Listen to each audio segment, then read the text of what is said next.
I'm going to call tonight's meeting of the Corrales Village Council to order. Please turn your phones off or on vibrate. And then after doing that, stand and join me in the Pledge of Allegiance.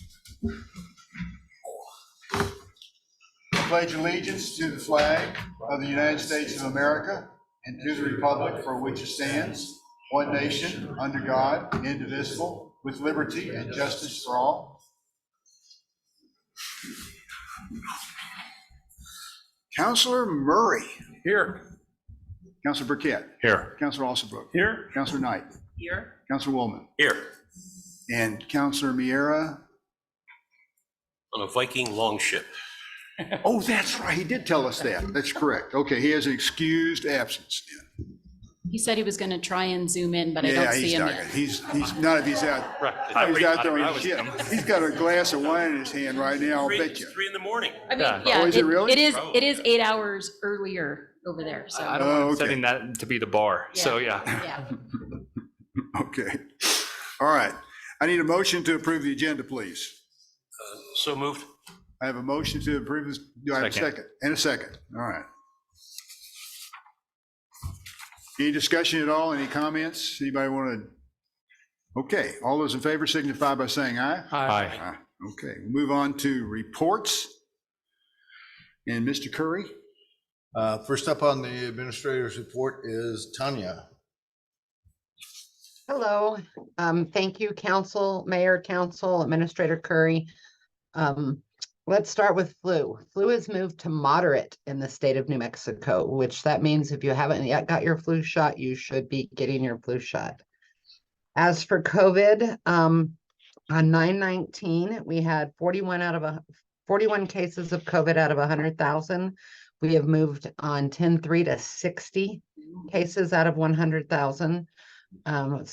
So that's a significant increase. The 7-day average for the 19th of September was 864 cases, and we've gone to 1,280. Once again, those are only lab confirmed cases, not cases that people have tested on their own. For hospitalizations, hasn't increased too much. We went from 2 per 100,000 to 4 per 100,000, from 65 people hospitalized on average to 76. Today, though, we have a total of 80 in the hospital for COVID, 74 adults, 6 are peds, 6 of them are in the ICU. Case positivity did a big jump. We were running 6,773 tests with a 13% positivity. Now we're running 7,229 tests at an 18.2% positivity. COVID vaccines are still available. mRNA, both vaccines are approved. And then Novavax was approved, which is a plant protein base or protein-based vaccine, which is more like some of your hepatitis shots. They are all available. And I do have a list for free access programs for the uninsured. Children are still having a hard time finding vaccines. The state has not got theirs in yet. And some Walgreens and some of those places won't do certain age children. So I am facilitating several families with kids on finding access to vaccine. I'll be happy to answer any questions. So where do we get our flu shots? You can get your flu shot anywhere. Where if you're a village employee, the press van's coming, I believe, Thursday. You can make an appointment. If you're uninsured, I have a program for that. If you're insured, Walgreens, CVS, I believe the pharmacy in Corrales does flu shots. Remember, if you're over 65, I believe it is, you should ask for the adjunct one, the higher flu shot. Walmart, Costco, any of those places. And I'm working with Department of Health to do a drive-through flu clinic.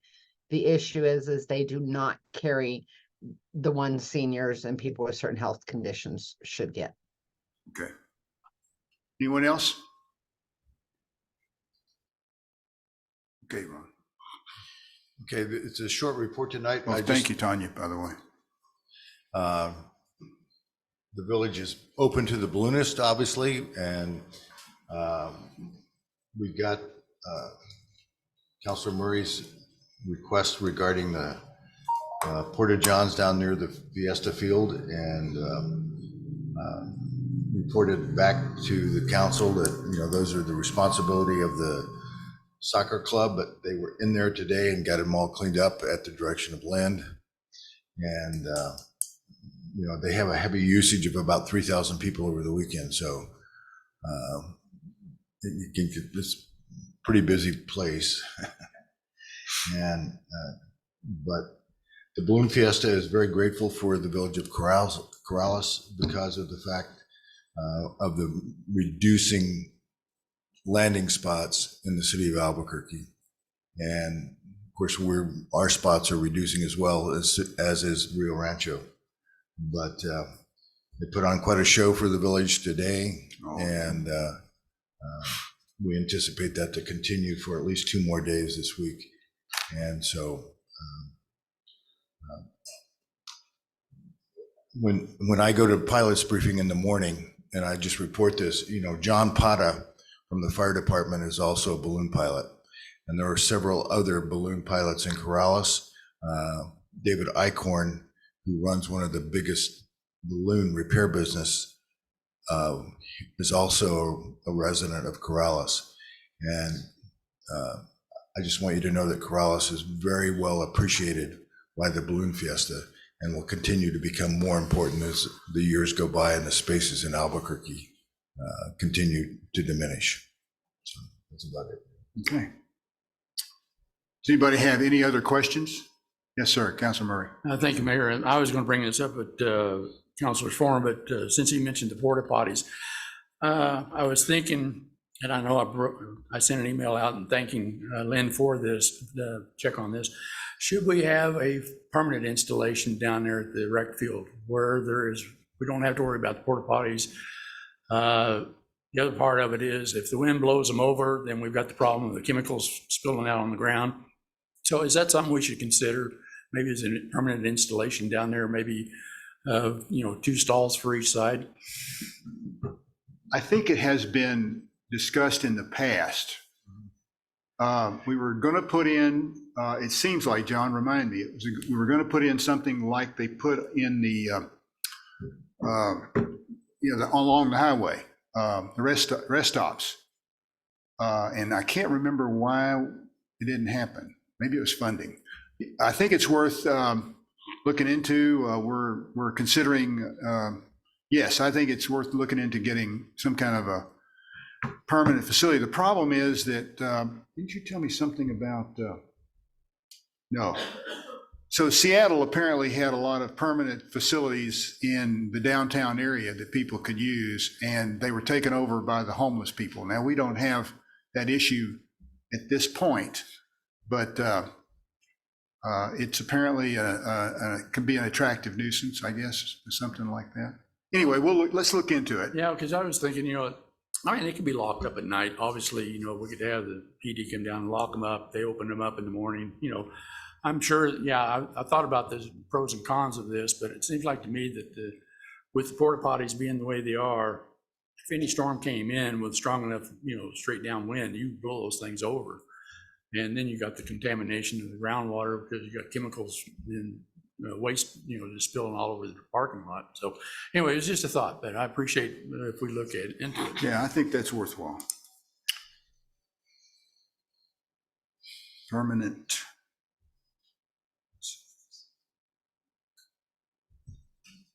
Okay.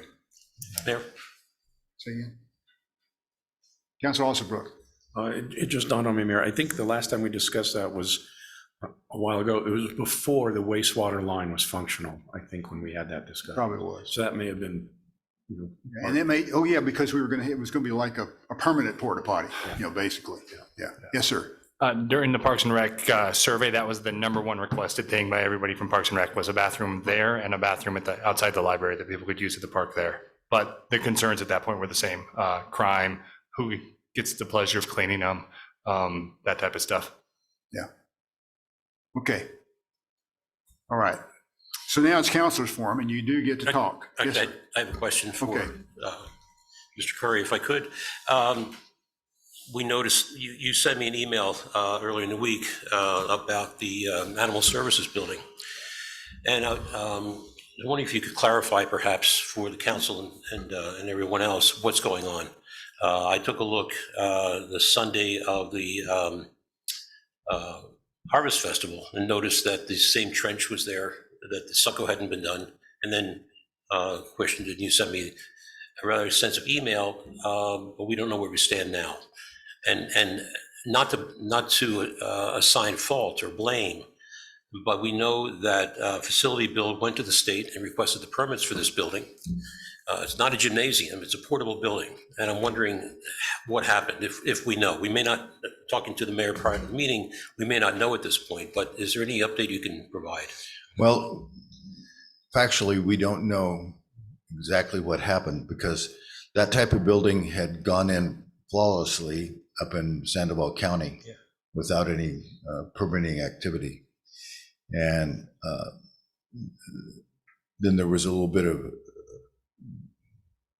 I guess, disagreement between the folks building giving this, having the building performed or built for us and the state when there was a discussion. We cannot permit our own buildings, even though we have a building official.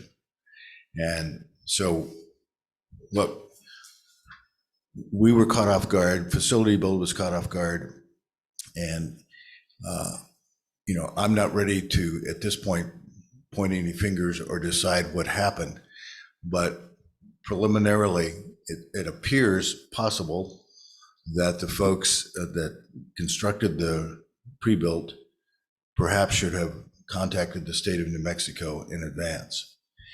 The Facility Build got the permit for the slab, and that was done correctly.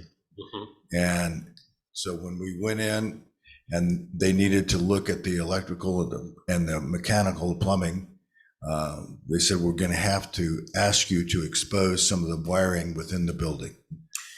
Doesn't Rio Rancho do those kinds of inspections for us?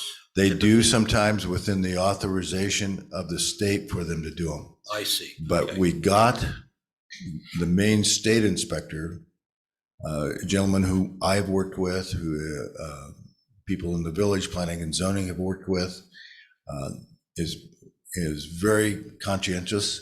And when he kind of got into a little tete-a-tete with the folks who gave us the building, or not who gave us the building, but constructed the building, he was asking to know where the other buildings in Albuquerque that they put in were. And of course, the company said, we're not going to give that to you. So So he actually contacted the people in Pennsylvania. yes, there was a conversation there. And so it was unfortunate because Facility Build, the village,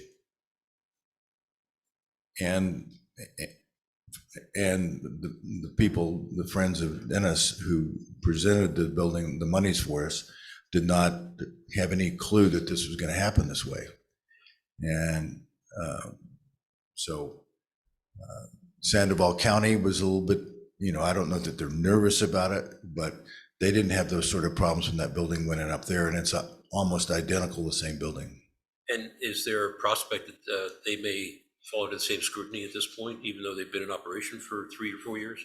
I have no idea. Don't know. Okay. I have no idea. I have the greatest respect for regulation and licensing and the construction industry division, who actually are the ones that do the permitting.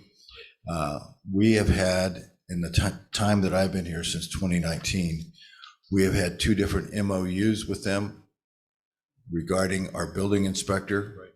And they always try to work with us in the best way they can.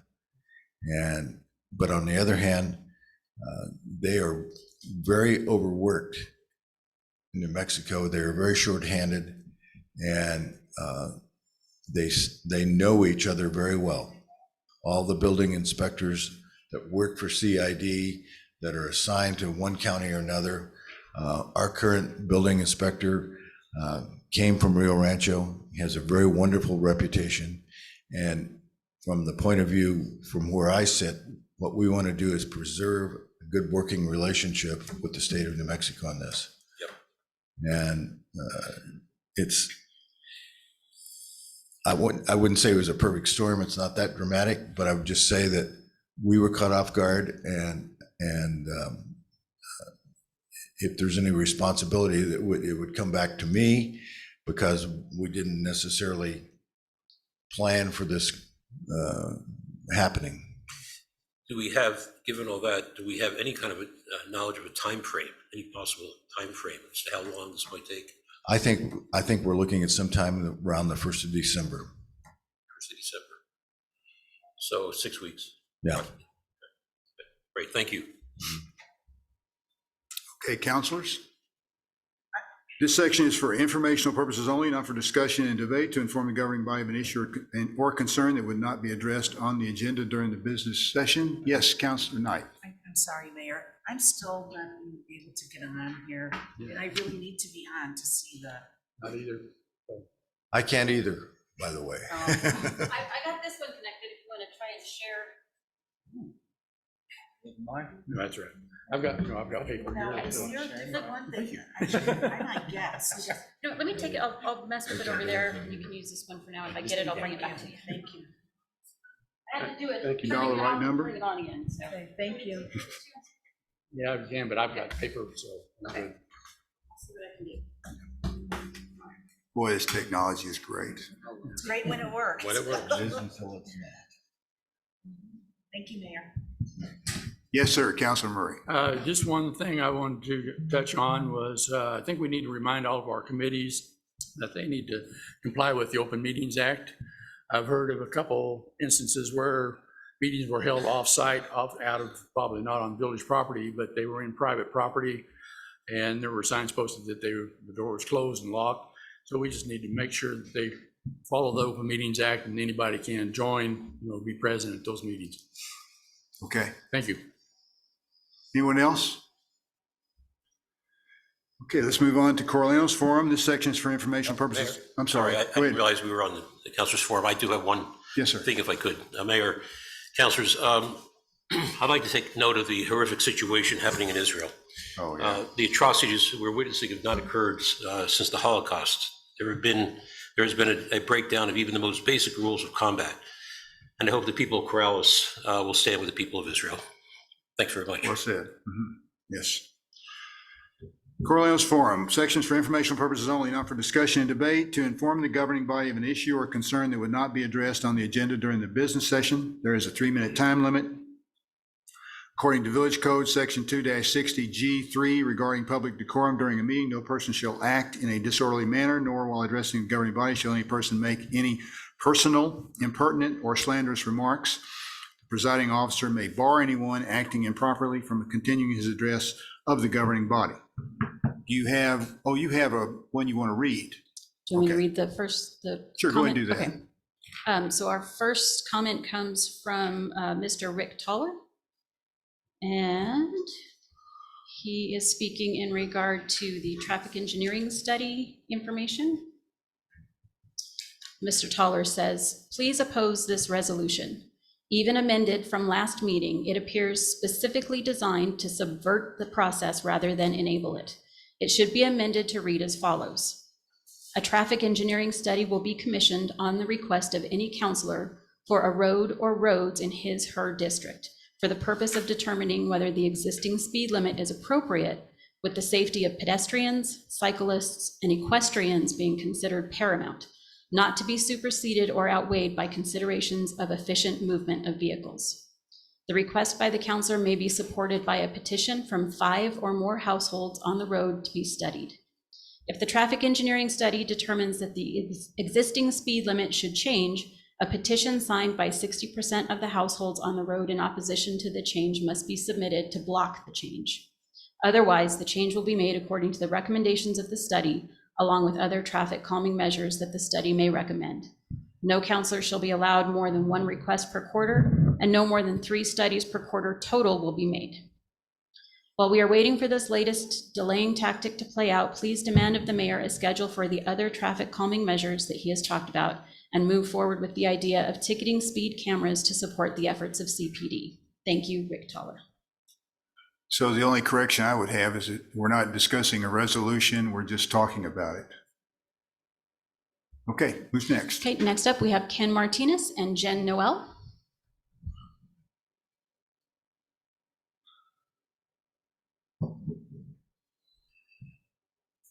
And you I have am 3 minutes. Jen Noel. I live at 716 West La Entrada, the house with the goats. And I have Ken Martinez with me today. I'm Ken Martinez, and I live at 401 Chimaha Road. And we're here to speak together about the Little Church of Fine Arts. So this is the 35th Fine Art Show that Corrales Society of Artists and the Historical Society have partnered with together. We have over 190 pieces, 150 pieces, and 63 artists, and they've all been juried in. The opening was on Friday, but the show runs all the way up until this weekend for Balloon Fiesta. So we'd like to invite all of you guys to come and see if you haven't already. I know I see a few faces that were there at the opening. We want to thank you who already came, Councilors Knight and Waldman and the mayor. We saw them on Friday, and so thank you for coming. This is a partnership between the Corrales Society of Artists, and I'm a member of that group, being a silversmith, and with the Corrales Historical Society. And we've been partners in this endeavor for 35 years. We also partner in other efforts. One is the Winter Craft Fair, which is coming up December 1, 2, and 3, and we hope you can all come to that. We're going to have many artists and much more items to choose from that each artist is able to sell there. And we also work together on the Corrales Art Studio Tour, which is always a huge success and growing all the time. It used to be in August, now it's in May, so be looking forward to that. But CSA and CHS have a really good working relationship, and we want to continue that in all of our efforts, and we hope you can join us and enjoy the fine art and all the good times we had together. Thank you. Anybody have any questions? There are some really nice things there. Yeah, Yeah. beautiful stuff. And that's kind of an understatement, you know.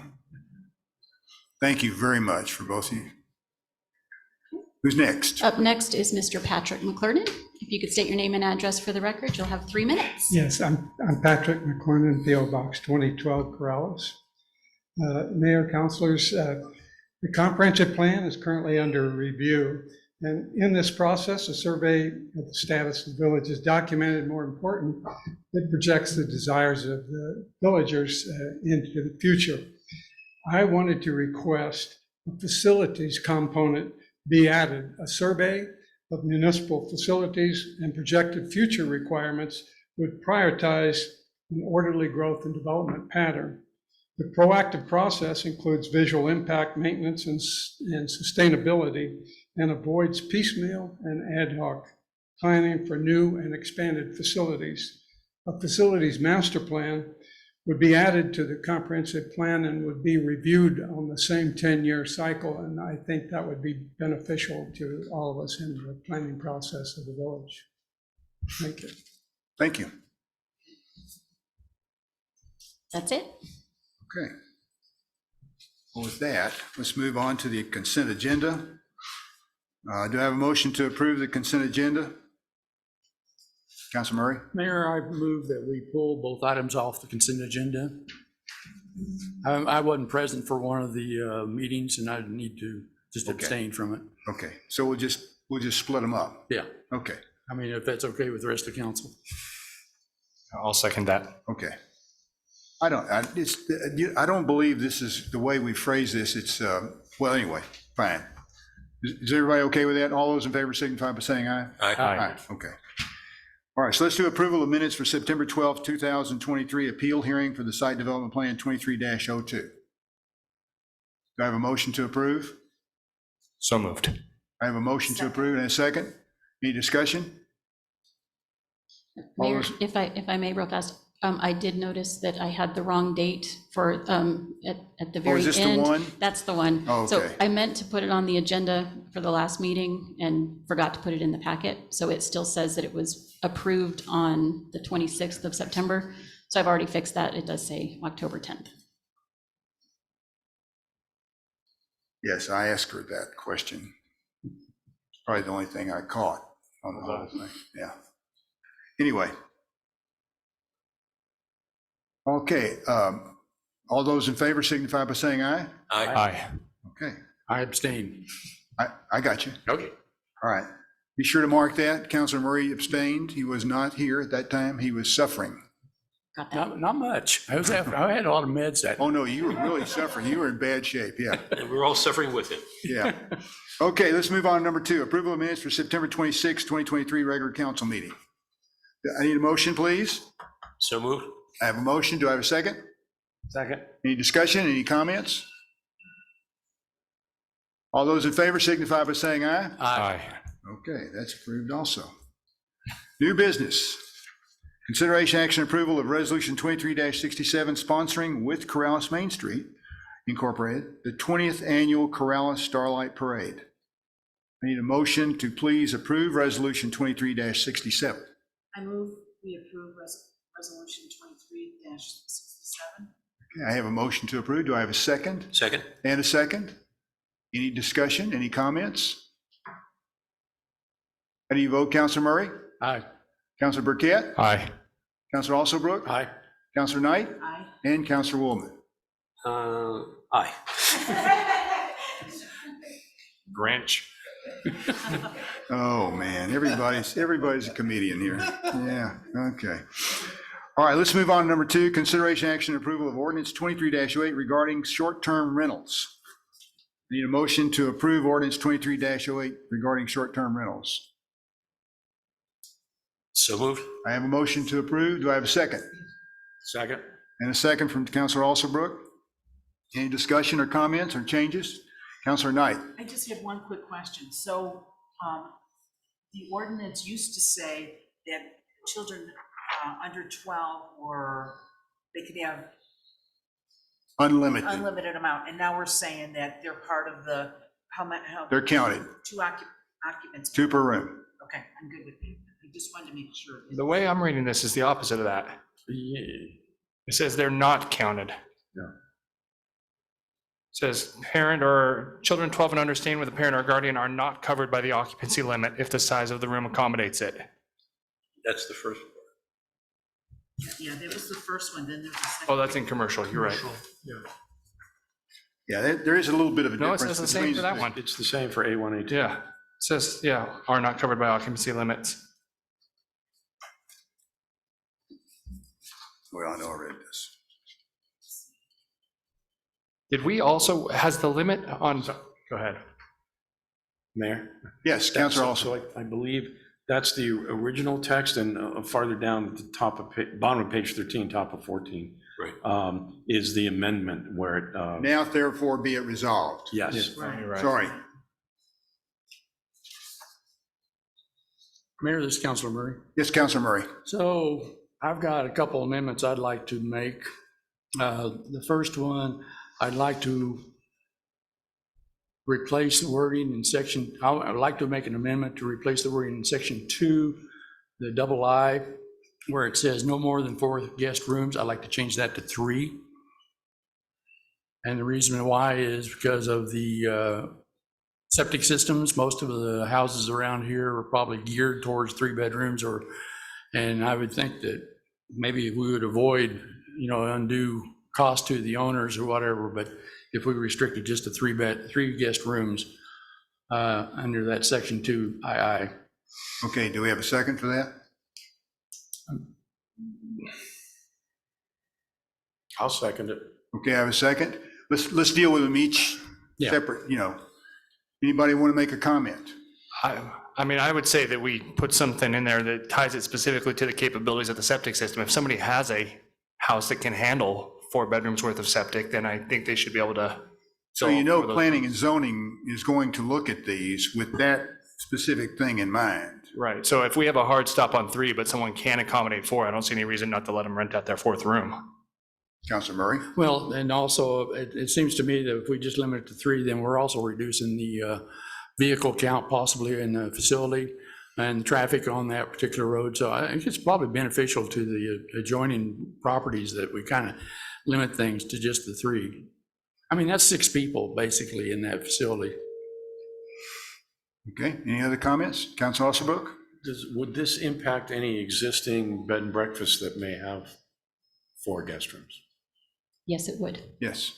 Well, I mean, we have some that are approved for 4, so I don't know if it would be retroactive to That's what I'm wondering. cover them as well. We might have to stipulate that, let me hear. Would they be grandfathered in, Randy? Well, when we've already received an approval from the village, I haven't obviously looked at this previously. Typically in that situation, there is a grandfathering situation where you've already received an approval from a village for a particular use, then there is a grandfathering issue. This is a little different because we're basically approving a license, which is on an annualized basis. Right. The main issue I have is we just want to be careful about regulating them in a manner that would be substantially different than normal housing within that area. And I think that I like the idea of including the language that unless there is adequate septic system available. Because the reality is we cannot really limit how many people have in their family.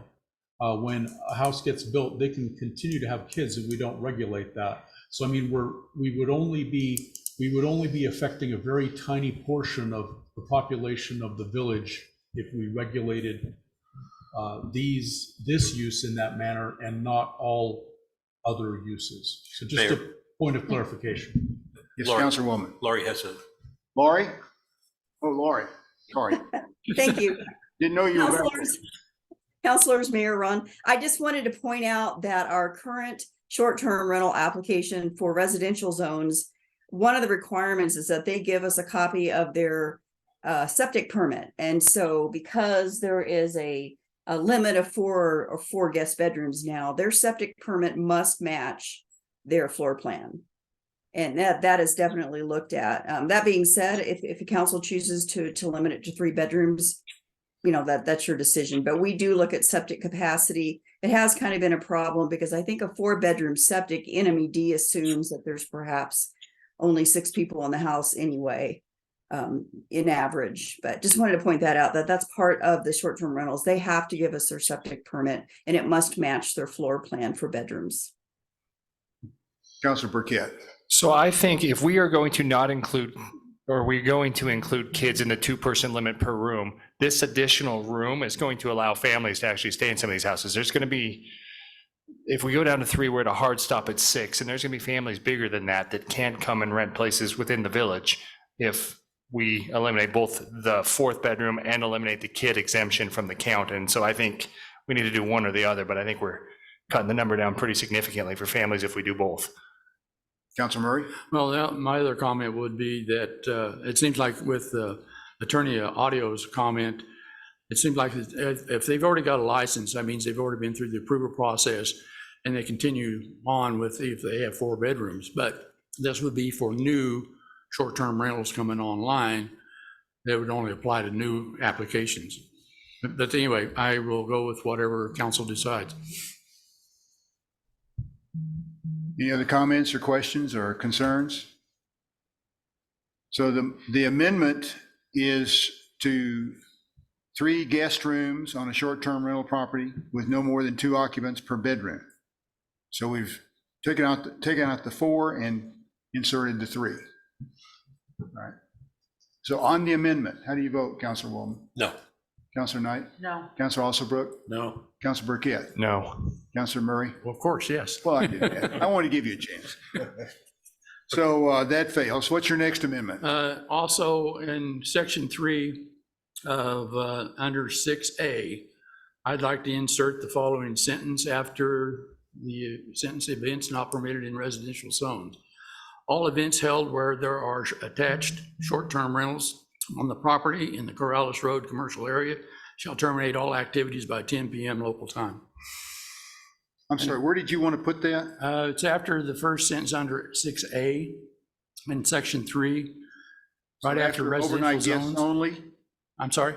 So after overnight guests, you want to insert that? No, events not permitted in residential zones, then insert the sentence there.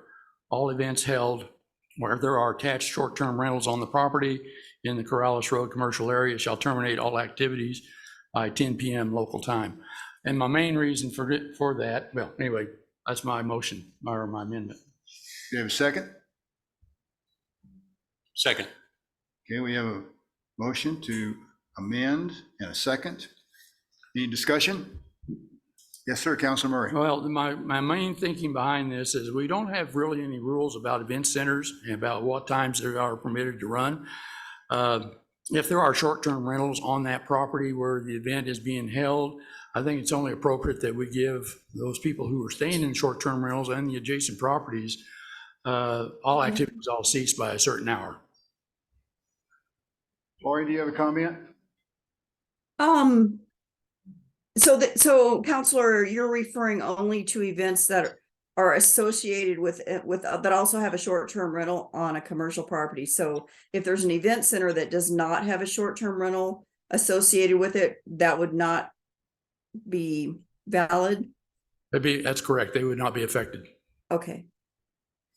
Okay, anybody else? John?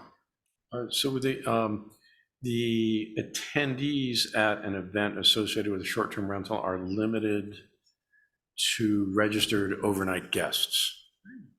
If you have, my understanding, Councilor Murray, if you have an event center that has short-term rentals, then all activities have to cease by 10 o'clock. Correct? Yes. That's a short form. Yes. But that's basically what he's saying. So in other words, if you rent from someplace in the commercial zone that also has events, then the events have to shut down so they don't disturb your sleep. Understood. So it's an event center with Short-term rental. short-term rental In the- attached. That's my understanding. Is that correct? I got it right? Okay. In the commercial zone. In the you don't, only event centers are in the commercial zone that have short-term rentals. Councilor Burkett. So the way I'm reading this, it looks like we're only addressing A1, A2 and historic zone here. The previous stuff up above is just listed as what was previously that addresses commercial, but I don't see any changes other than section 1I is the only thing that addresses commercial. We don't have any other changes to the commercial policy in here.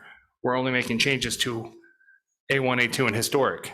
But at the previous language, we had events were not permitted, period, where there were short-term rentals. So my institution here is just to make sure that if you're in the commercial zone and you have short-term rental there and you got an event, let's just make sure that everything is quiet by 10 o'clock. Understood. So we're Laurie, do you have any comments? Yeah, I just want to reiterate what I had said, the first or second time, maybe the time this came up. So in 2019, I wrote a short-term rental ordinance, and it was specifically for A1, A2 and historic zones. So there was no reason to add in residential zones to the no events permitted language because the ordinance was only for residential zones. And what ended up happening is when we did those land use ordinance revisions, the commercial kind of got lumped in with the residential, and that's where we came across this problem. It didn't have to say in residential zones at first because it was only for the original ordinance was only for residential zones, and that's why we're differentiating now. So there are no events in residential areas, only in the commercial zone. Correct.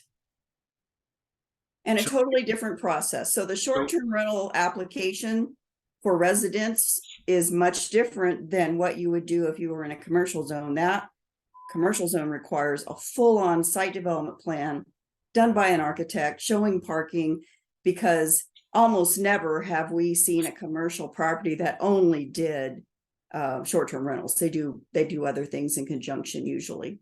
But it seems to me that the commission recently approved, whereas what I call the old Sears house, a event center was approved, even though there were 2 short-term rentals in the back already approved. And That is correct. But Because it's okay. But it wasn't, no, because the way the short-term rentals read in A1 and A2, which includes the commercial sector, I mean, the commercial district is over an overlay over the A1, A2. So consequently, you allowed short-term rentals or the event center to take place, even though it's in the commercial area, it's still A1 and A2 district. Okay, but go ahead, Lori. I'm sorry. I'm sorry, Counselor, in 1837, which specifically talks about neighborhood commercial and permissive uses, events have been a permissive use in that zone for many, many, many years with approval by the Planning and Zoning Commission. So I guess what I'm trying to say is they're separate animals from residential. Yes and no, because at the time when the commission approved the event center, the ordinance said no events where there's a short-term rental. And then, yes, it was in the commercial area, but the commercial area is an overlay of the A1 and A2. So we have a kind of a conflict there, and all I'm trying to do is make sure that any events in the commercial area that have short-term rentals, they're just done by 10 o'clock at night. So even though it says here in A1, A2 zones, that does affect the commercial area. Anyone else? John? Just a quick, I didn't read back all through chapter 18 all over again. Do we have a good operational definition of what an event is in chapter 18? Or elsewhere in the code, but it seems to me we're talking about events. I just want to make sure we defined it somewhere. I don't know. Lori, do you know if there's a definition of events in the? Well, I don't remember there being a pure definition. Randy might remember, but I know just from precedence, it's things like wedding venues. Oh, sure. I mean, I have a sort of intuitive understanding of what an event is, but if somebody comes in and wants it and wants to push back hard on us, and we can't point to a definition, we're going to be on squishy ground. Randy, I think we talked about that when we were doing chapter 18. How do we define an event? And it seemed like, precedence wise, we had plenty of examples. Counselor Knight. Recollection. Doesn't Corrales already have a noise ordinance for 10 o'clock? Yes. You're supposed to not be making noise. However, we also have restaurants that play music at night, and they sort of occasionally push that time frame. Okay. And even for some people, 10 o'clock is too late. Right. But yes, there is an ordinance. I can't remember the exact time of stuff. I think it's 10 o'clock. I think you're right. Is that right, Lori? Yeah, I believe so. I don't have it in front of me, but 7 a.m. to 10 p.m. seems to be the hours in which you can make some noise. With exceptions, some exceptions. Mayor, Yes, sir. Mayor, councilors, one thing to keep in mind, and granted, this has gotten convoluted because we are dealing with here an amendment only to the section dealing with A1, A2 and historic zones. And I really think that Councilor Murray, your amendment would need to be made in the community, community commercial zone, because you're right, it is an overlay, but it is the only area where events can be held and there can be bed and breakfast. So I mean, if we're going to regulate that, that's where it would need to be regulated. Because it creates an exception to the normal A1, A2 and historic. So by the nature of it being an overlay. And Lori, do you agree with that concept? Yeah, I think because 1837, which is the section of code that pertains specifically to the commercial zone, does mention events, that might be the appropriate place to put it. As you said, events must terminate by 10 p.m. We do have a definition of events in 18-29. Could you read it, please? Event means activities that may include service of food and or beverages, live or recorded music, use of sound systems, dancing, and or other types of celebrations. Oh, thank you. Okay. I'll tell you what, Mayor, then I will withdraw my amendment. If that's okay with you then. fine with me. The person who seconded it, is it okay with them? Yes. Okay. So have we beat this horse enough? Do we want to call the question and vote on it? Counselor Waldman? Aye. Counselor Knight? Aye. Counselor Alsobrook? Aye. Counselor Burkett? Aye. And Counselor Murray? Aye. All right. So that's just with the one amendment that we added. Okay. You got the amendment? Sure did. Or actually, we didn't get the amendment. The amendment where we're changing, oh yeah, no, it didn't pass. It didn't So yes, pass. Yeah. but I do that's have it right. in my notes. Yeah, well, I just saw amendment and I need to read further. Okay, so now we're going to discuss traffic engineering procedures. Who wants to start? So basically what we have done is we've gone through our proposal that we put up last time that you guys didn't like. And since we haven't heard anything in the past couple of weeks, we modified it ourselves. We talked to the Public Works people and we talked to the police department and we got their okay on it. And it seems to be a relatively straightforward approach. It may not be the best answer, but it's a beginning. And of course, things can change as time goes by and as we learn more information, and as we get more input from other municipalities. All municipalities seem to have the same issue with traffic and occasional speeding, but the 85% being within the normal speed limit is sort of universal. And if need be, Chief Mangiapane is here and he could certainly address that. Does anybody have anything they want to say, or you want to hear? Yes, sir, Councilor Burkett. So just one small point, and I'm sure we'll talk about some bigger ones, but I think we need to change homeowners to residents for the 51%, because there's going to be a lot of homeowners in there that are off-site. So on rental properties, I think it's more important to have the current residents sign the petition. But it does specifically say that 51% of homeowners with an address on the street in question. And I think I would change that to residents. Well, it says 51% of the households. So 51% of homeowners under how to request. I see, I got it underlined too. And you want to put residents, that's a good thought. Later, it says basically households, so that's also a generic term. Okay, anybody else? Yes, sir, Councilor Murray. Thank you, Mayor, Councilor. So on page 17, I guess I'm not sure what page that, is that page 8 or 4 or what?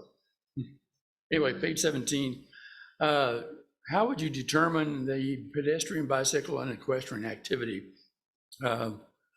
Because there's really no way to take into account. How are you going to measure that anyway?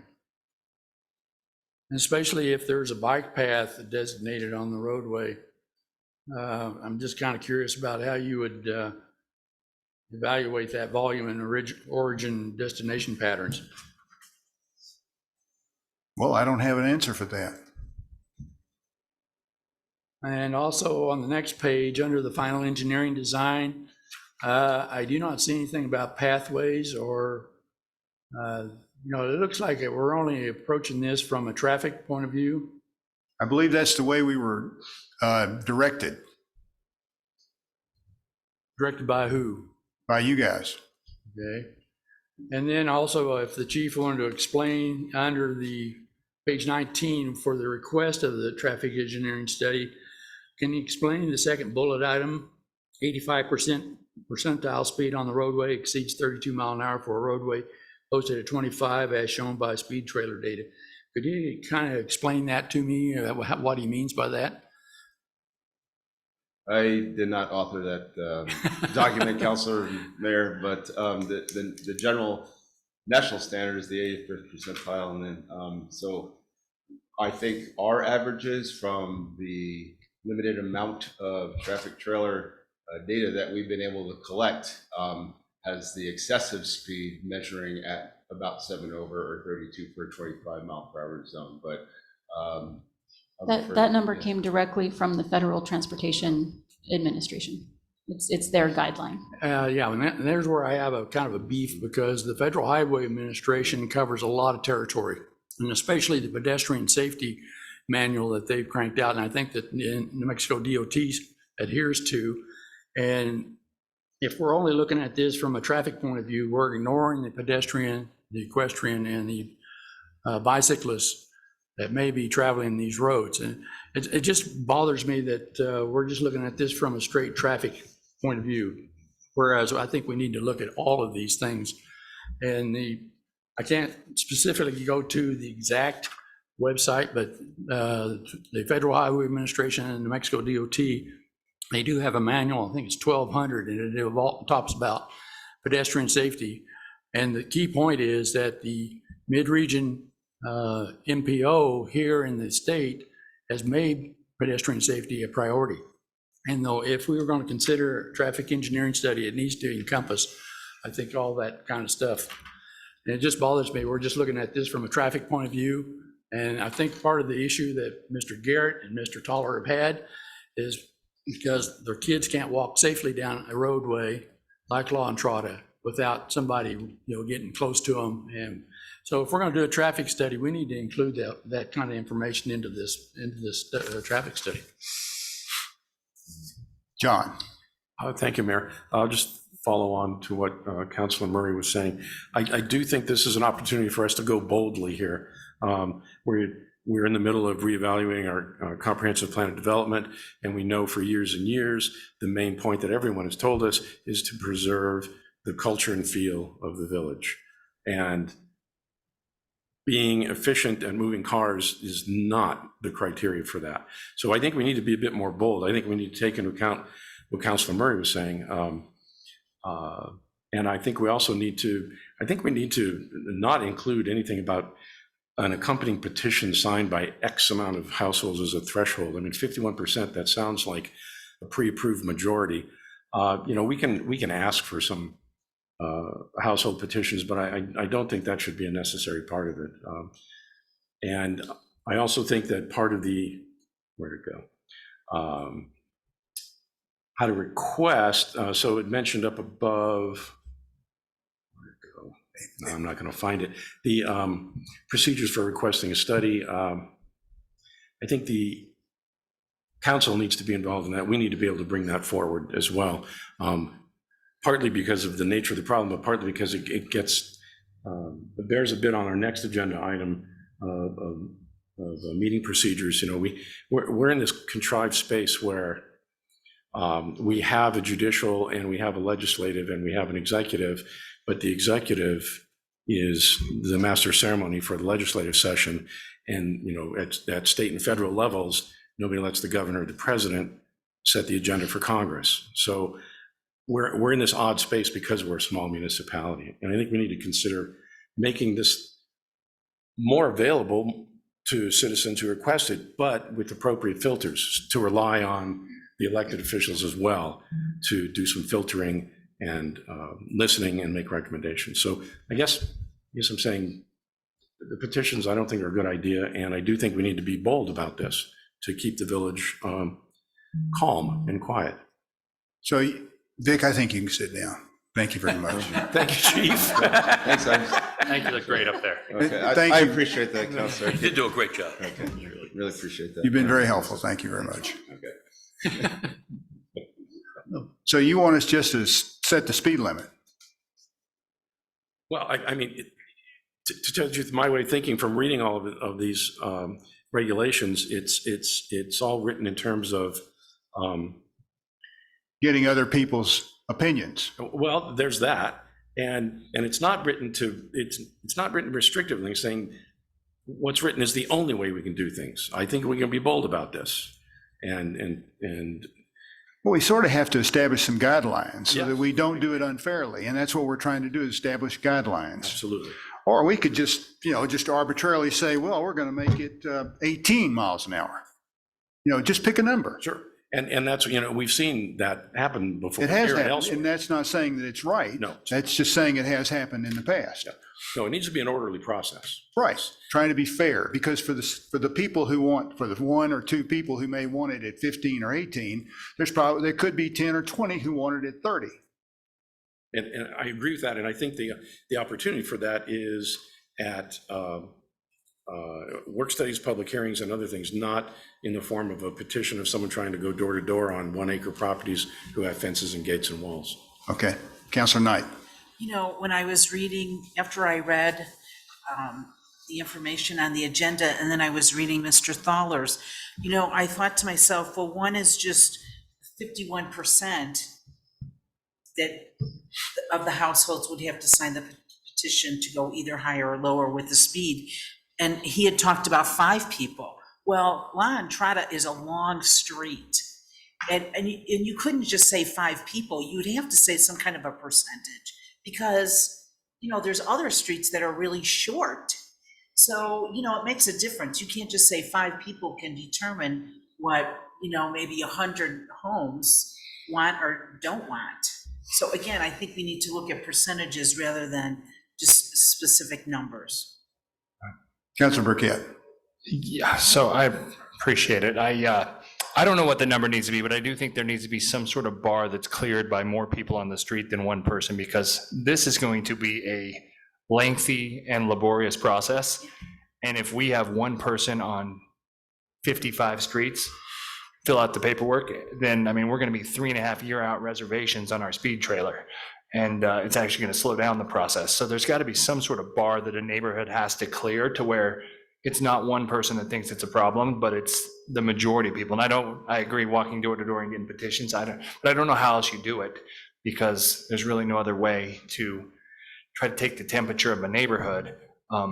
So I think it's a good threshold of some sort to clear, to make sure that a lot of people think it's a problem. So we don't logjam the system with a bunch of one people that think it's a problem. Counselor Knight. You know, I've been an equestrian for years, and I don't want to go on a paved road. I want to go on the ditch, because on a paved road, your horse is more likely to slip on the pavement.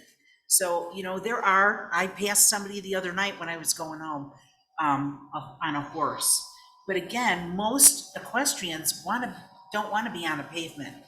And as far as bicyclists, we do want to be on pavements. But in pedestrians, I very rarely, I'm probably on West La Entrada more than anybody, because to get from my house to Corrales Road, that's the road I have to go on. So I'm on there almost every day. And I don't see a lot of speeding, and I never usually see any horses once in a while. And so, yeah, I think we really need to look at this, that we're not just kind of pandering to one group, that, you know, there's a lot of people that use that street. And it's a straight road.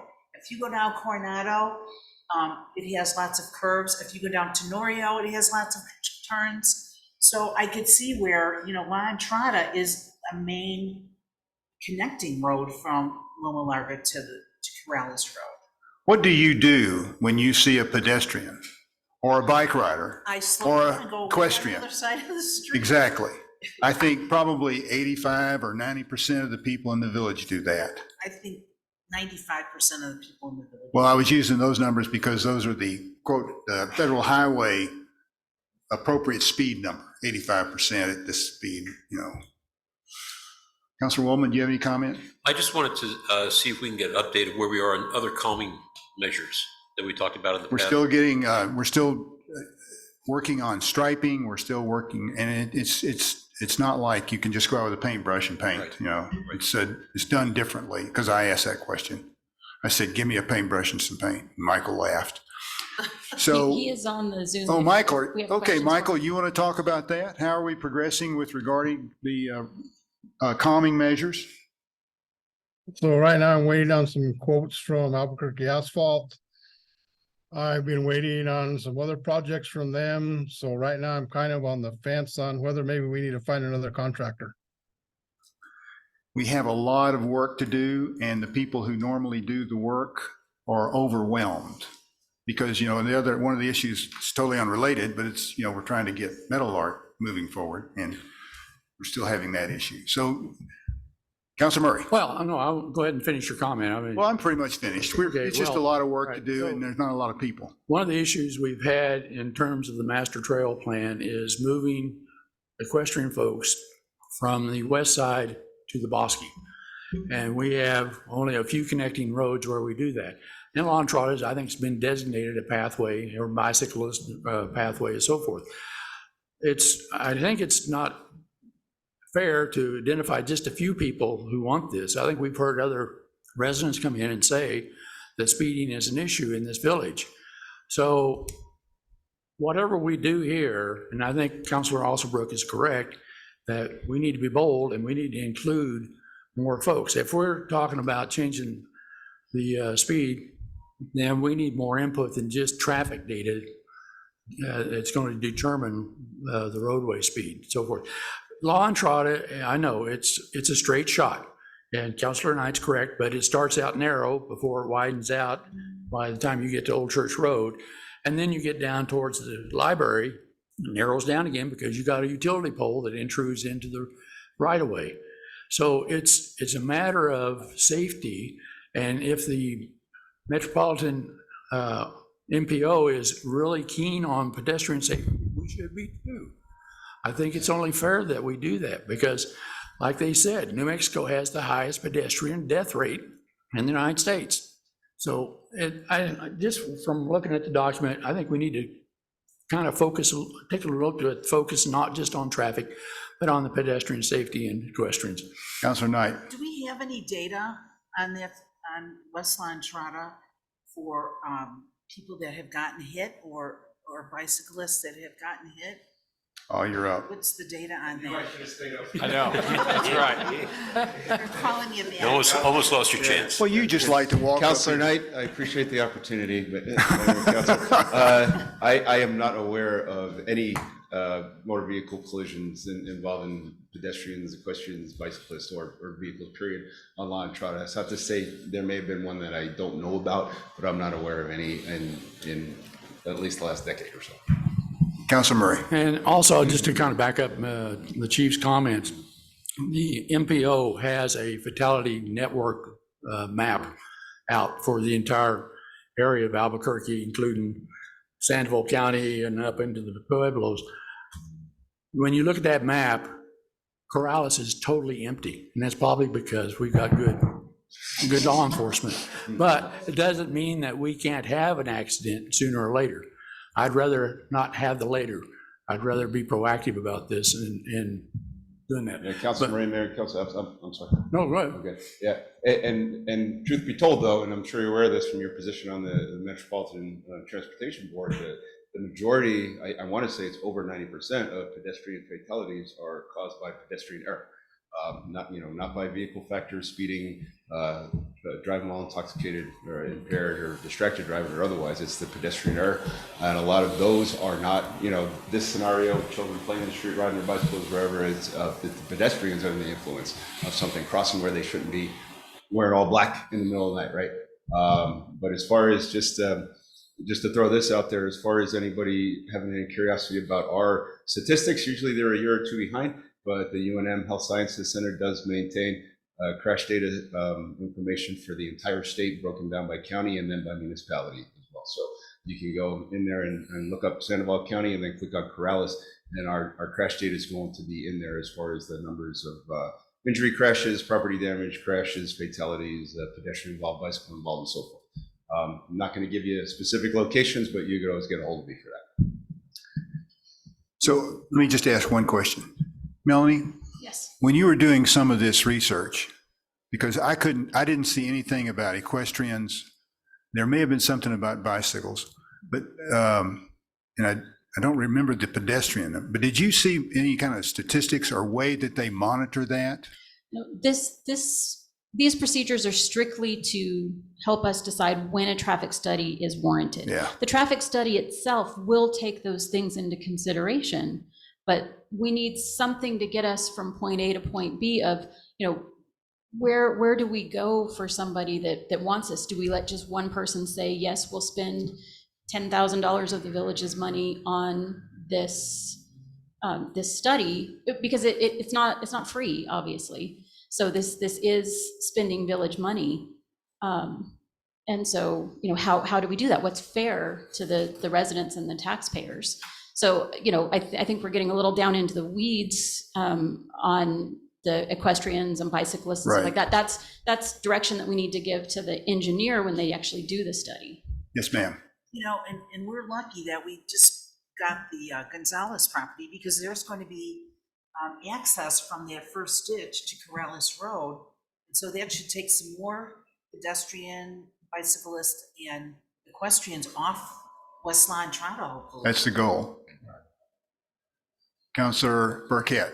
So I think I agree with both of the gentlemen sitting next to me that we do need to be bold, but we need to figure out why we're having a speeding problem here. And it's because people can't turn left. I don't think there's a speeding problem. Well, We're having an issue that's been raised. right, we have an occasional speeder running down a street that runs perpendicular to Corrales Road or Loma Larga because we don't have traffic has gotten challenging to where at times you can't turn left. The bus and school pickup really needs to be re-engineered. You cannot get through that area in the morning in a reasonable time manner. And to be bold, I think we need to look at, things that people don't want to talk about. We need to look at, how do we break up the traffic here? Do we need a stop sign? Do we need a stoplight? Do we need a roundabout? Maybe we need to have better trails. We certainly need to have that. So better I don't pathways. mean to interrupt you, but it's not a we, it's a they in MDOT. Well, some of it's a we. Some of it's a we. The pathways for horses, or the pathways for people and the trails for horses is a we, to keep them away from the roads. But I agree, the DOT, and if it's really a safety issue, which I believe it to be, there's got to be a way to go to someone to fix these problems, because, they did it in Los Ranchos. They paid for it. It was costly. It's a nuisance. But if they're really not going to take care of the road and give us what we need, then we need to start exploring other options. And I think that's how we need to think bold, is bigger picture stuff, instead of how do we get more speed cameras on people's streets. Councilor Alsobrook. Thank you, Mayor.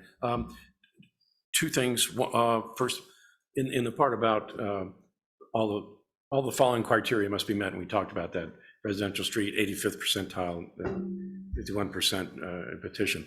That's actually, I think, where I'm considering that the council should be inserted. In other words, the criteria to be met are whatever objective criteria we have, and the council believes that this is worth spending $10,000 for out of our annual budget. So that's one consideration. The other was something the chief said that struck a chord, and that is, so we have, half dozen, a little more. If you go all the way up to Loma Larga, we probably got 8 or 9 cross streets between Loma Larga and Corrales Road. And if you live on a through street, what is your expectation of being able to use that street in front of your house for recreational purposes? I lived on a cul-de-sac in Connecticut for many years, and we were off of a blind. It was fabulous. There was no traffic. Kids could do whatever they want. But if you live on a through street, I think your expectations need to be a little different than, say, somebody who lives at the end of Angel or any other examples we can come up with throughout the village. So that's actually something I hadn't thought about before, Chief, and I thank you for bringing that up. Sir, and yeah, it's a shared responsibility, right? It's not just the motorists having to obey the speed limit and yield. And, for the 95% of the people who do go keep a wide berth, go around the horses and the bicycles, that's great. And some of the other 5% that I've talked to, just encountering these incidents on the street, they were genuinely afraid to cross the center of the roadway for fear of breaking the law. It wasn't to taunt the bicyclist or the pedestrian or out of any type of spite. They didn't think they were allowed to cross the center line, right? And so there's so many factors. And for the pedestrian laws, there's nothing in there that says your kids can play in the street, but there is something in there that says pedestrians have to walk when there's no sidewalk or shoulder available as close as possible to the left edge of the roadway facing oncoming traffic, and people just don't do that. I'm not sure why. And like Councilor Knight said, why do you want to be on a paved road with your horse? I don't get it myself, but if that's what they want to do, they should be able to feel safe doing it. And so, everybody has to play a part. And as far as speeding being a problem, I'm going to agree with the mayor that it's more of a concern than a problem. It's the volume. It's just the increase in volume, right? Percentage-wise, I don't think there are any more speeders than there were 20 years ago, but there's so much more traffic that there's certainly that perception. And I think we're all aware, we got 6th grade this year at Corrales Elementary. Next year, 7th is coming in, and the year after that, 8th is coming in. So, the traffic's just going to continue to get worse and worse. And some of these 8th graders might be driving. I don't know. hay wagon. Counselor Murray. Thank you. So I also understand that, I think there was an ordinance passed that we have to give bicyclists like 3 feet clearance. So that means if you have to cross the center line, you have to cross the center line. Correct. My other comment is I still didn't feel comfortable with the second bullet about the 85% speed. How does that work? I mean, is it, you take the number of tickets above 32 mile an hour and you take 85% of that volume, and does it squeeze it down into the, below that? Or, I mean, it just seems like to me that's a good way to not have a traffic study. It's just whatever the volume happens to be there, if it doesn't meet that criteria, then it's done. There's no traffic study. Councilor Murray and Mayor and Council, that's, again, I believe that's the federal, the national standard. That's not village Yeah. specific. It's the 85th percentile. And so I don't have an answer to that. I'm not an engineer, and I could tell that generally, in the olden days, my understanding of when a new road was built, that they went out there and measured the speed of 100 cars, and whatever 85% of them were doing, that's what they said the speed limit at. I don't know how accurate that is. I believe Michael Chavez has a comment. Michael Chavis. Councilors, Mayor. So the 85th percentile is the safest speed determined by the drivers. So the way it kind of works out is they're giving everybody a vote by the speed that they drive. And that's where the 85th percentile, anything over that would be too fast. And that's the comfortable speed set by drivers on a roadway. What I said, but more eloquent. Counselor Alsobrook. Thank you, Michael, for that. And it does just underscore the idea that so many of these regulations and guidelines and the experience is designed for cars. Okay. Drivers. All right. So we've had a discussion. We're not getting anywhere. How about if we, the counselor is, Mr. Audio has mentioned that we could go to Mr. Cog and get some help with this to determine maybe a course of a plan, since obviously our little attempt at it has not been met with any great deal of acceptance. You guys have, yes, sir. I just have a question. What Councilor Burkett had mentioned, Los Ranchos and what they went through. Did they have a traffic engineering study, or with Mr. Cobb, do you know? I don't know the answer to that, but they ended up with some roundabouts and stop signs that I'm sure people were adamantly against, and I bet they helped traffic. I bet they are now too. I mean, they may be. Have you seen the one in Truth or Consequences? 2 roundabouts that touch each other on the main road? So how about if we take that approach, Yeah, sure, yeah. since we're not making much headway? Also, if you have ideas, please email us and let us know. I mean, Melanie's really sharp. She can really do a lot of good research, but it helps to have help occasionally. Okay? We're also going to the Clerks Institute next week, so I can pull some of the clerks from other municipalities and That's just right. kind of Get see. some more information from other sources. Well, and I think that Mr. Cog is probably a good idea as well, because they're set up for this kind of stuff. And they have particular people like Willie Simon, who I've dealt with, and he's really sharp and he understands traffic patterns. And I think Mr. Cog is also, a decent way to go. Okay, we'll do that. Mayor, we all appreciate the effort that's been made here, even though we come from different points of view. Right. Absolutely. We recognize the efforts. I grew up on a neighborhood street that was 30 miles an hour. And I rode my bicycle on the street, just like every other little kid in my neighborhood. But of course, it's a whole different world in Texas. No helmet. Yeah, and no helmet, that's right. Right. Okay, so now we're gonna move on. Another dead horse, thank you, Vic. To discussion of meeting procedures of the governing body. Has everybody read through that, and do you have any red flags that have jumped up at you? Where do you want to start? Well, I mean, Okay. you just pick a place, go All ahead. right, I will. On page 25, we're under general provisions, under F.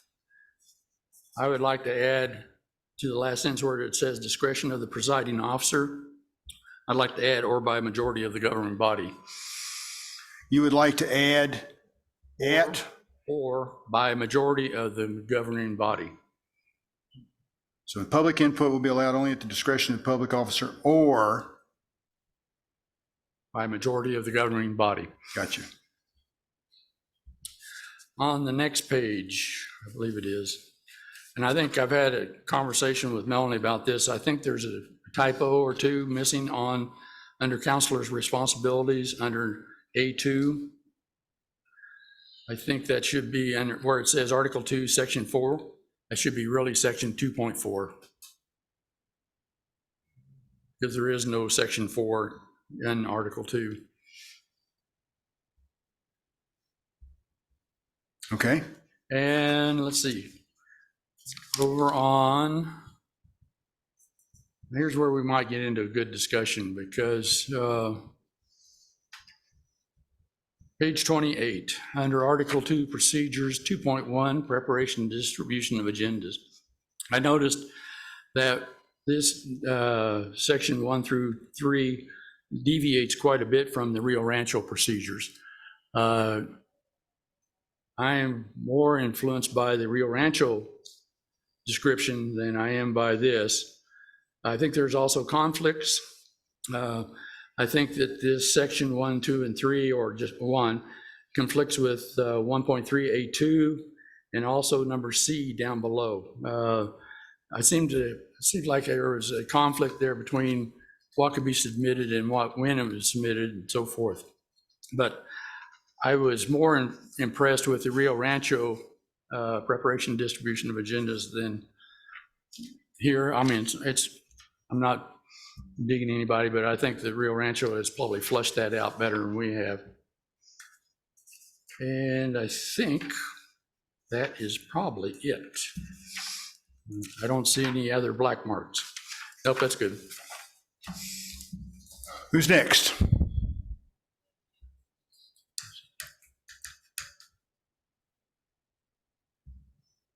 Mayor, I have one Yes, sir. issue that for when we move this along, Melanie and I have talked about, and I think it's come up here towards the end of the document when we're talking about public meetings. We do need to differentiate between public meetings over ordinances versus public meetings held on quasi-judicial matters, but we will work that out. It just needs to be more clearly defined. Randall Van Vleck did take a look at it before we. He's already looked at Packet. this? Yeah. Did he have any comments? I changed the whole section based on his. Which yeah. section was that? That was the part about but I think we left out that there was a difference between the ordinances and the. Remember, he works for me, so Yes. You'll correct him. Yeah, right. You can give him a little. I'm not sure you'll correct him. Yes, sir. Just a very minor typo point. It jumps from 2.8 to 2.10, so 2.9 got lost. That's just very minor. I did not give this the review I should have, and so I'll make some additional comments in writing. Well, we'll let you do it again. We'll bring it back. You know, we think it's worthwhile getting it so everybody understands it and is comfortable with it. Where was this 2.8 you were talking about? Oh, page 32.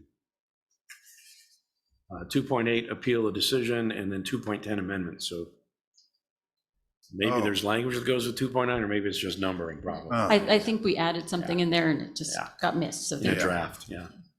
And also, if I may, Mayor, to Councilor Murray's point about Rio Rancho, they're a home rule municipality, so I don't know what their, I don't They remember can what do theirs anything they said. want to. We have to follow certain guidelines. Yeah, so that was why it got changed from the Rio Rancho Right. but section in the first place. Well, even though they're home rule, I kind of like the way they did things, and it was orderly, but it also did not fall on one person. Things that were submitted had sufficient time. I mean, okay, let me back up.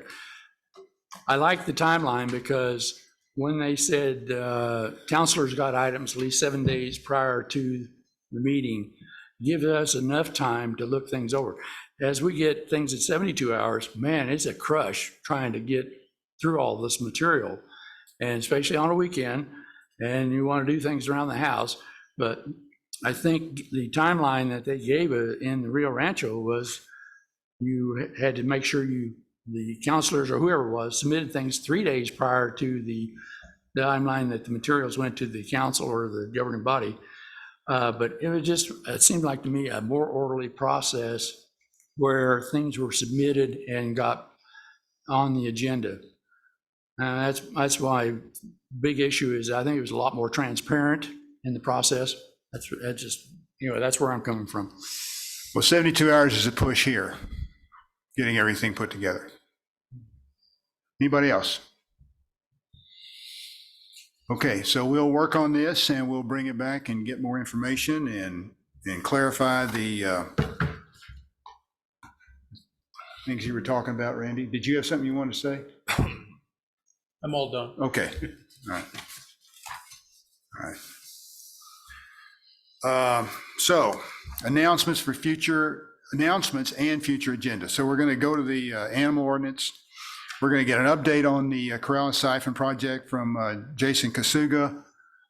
He's going to talk to it. We'll probably have a good number of people here who irrigate. The Old Church Fine Arts is going on right now. And I can't remember all the other stuff that's on the whiteboard. So I just spoke to Tawana from Loving Thunder today. Counselor Goldman had asked if she could come and do a presentation for the council. She would like to come on the 24th as well. Okay. So we'll have Jason and Loving Thunder. Yes, sir. I think also Councilor Miera would like to have a discussion about the master plan that was mentioned by Mr. McClernand.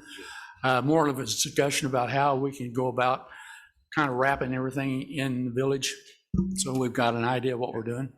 I think you wanted to have a discussion about that, if I remember right. I think I wrote that down already. Okay. Kind of looking at what a town center really is going to look like with the properties we've acquired. There's not really a town center. It's just a. But it could be. How so? We have. We have a highway that runs through the middle of town. Yeah, but.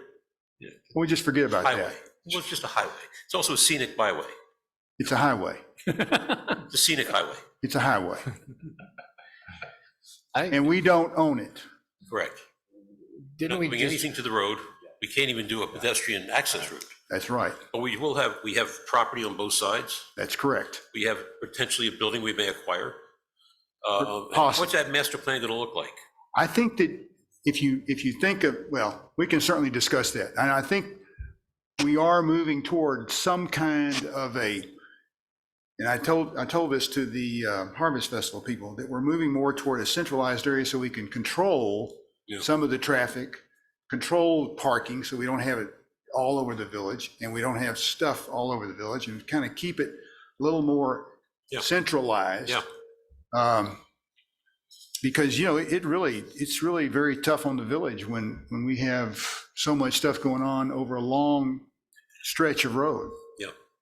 Okay, sir. Yes, sir. Wasn't there just within the past couple of years a focus group or commission or committee that studied having a village center? And they said no. They did say no. Correct. And so maybe, I don't know where that study exists. If you could maybe send that to us, Melanie, if possible. I don't know that we found their report, but we have the institution of the group. Yeah, we look have- for it. We have looked for it on numerous occasions. Yeah. You probably burned it when you took all those documents. No, I think we did. I found a name. You found the minutes, No, didn't you? but I did find the name of, I think it was Linda Walsh from the Farmland Preservation Committee. She was on that committee, and I emailed her and I said, do you have a copy of the report? And she said, yes. So she did send it to me, so I can send it to council. Okay, but basically the answer is no. Was it the highway issue? Was it the road? I don't remember to be. So part of the issue has to do with the history of Corrales. Right. It has never had a plaza or a central area. And so therefore, anyway, that's sort of what, one of the things that they said. But we can discuss. I'm just, how are we going to coordinate, as you say, traffic and with the, potentially the arts center. Correct. The village center to me is conceptual. Like it's a concentration. It's not a contiguous border around a thing. But that, We already have we have a pretty good concentration already. You're right. Okay, so that's where we are, and we'll try to keep you aware. And please, if you come up with an idea when you're kind of sitting there thinking, please send it to us. Okay? So since we've done the business of the village, and the next regular council meeting is October 24th, 2023, this meeting is adjourned. Okay.